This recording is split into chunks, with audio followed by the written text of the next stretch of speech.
twaranezerewe cyane kiba kibitubwira tumva twishimiye mu mutima wacu kandi twumva ko badukunda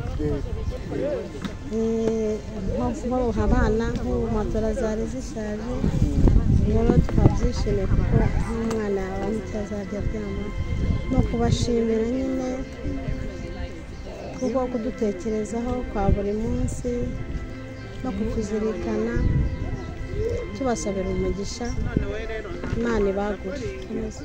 Nitwa Inkaramirwa Jeanne d'Arc. Twishimiye cyane, twishimira Imana, twishimira abaterankunga bacu. Ndabashimira Imana yahaye ubutunzi bwabo bakatutekereza ko tumeze nabi. Rero Imana mugisha cyane ibikorwa byabo igure mvuga narwaye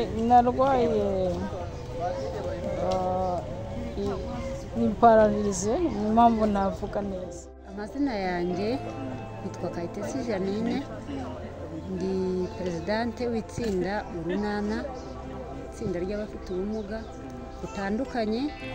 Harimo abafite ubumuga bw'ingingo, ubumuga bwo mu mutwe, ubumuga bwo kutabona, kutumva, ubumuga bw'uruhu. Twese rero twabonye ko dufite amateka amwe, duhitamo gukora itsinda twita Urunana. Urunana rero bisobanuye ko ari abantu bahuje, bashyize hamwe, bafite intego imwe. Niyo ntego y'itsinda ryacu, ni ukugira ngo tube duhuje, dufatanye, tuzamurane, dusengerane, dushyigikirane. Niyo ntego y'itsinda ryacu.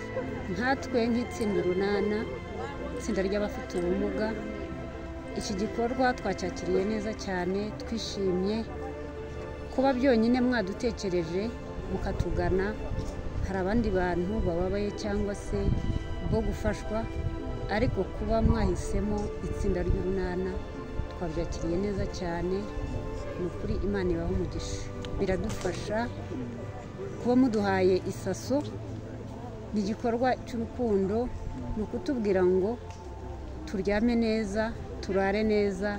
Twabyakiriye neza kandi rwose twabyishimiye cyane. Iki ni igikorwa kitari icya mbere cyangwa icya kabiri.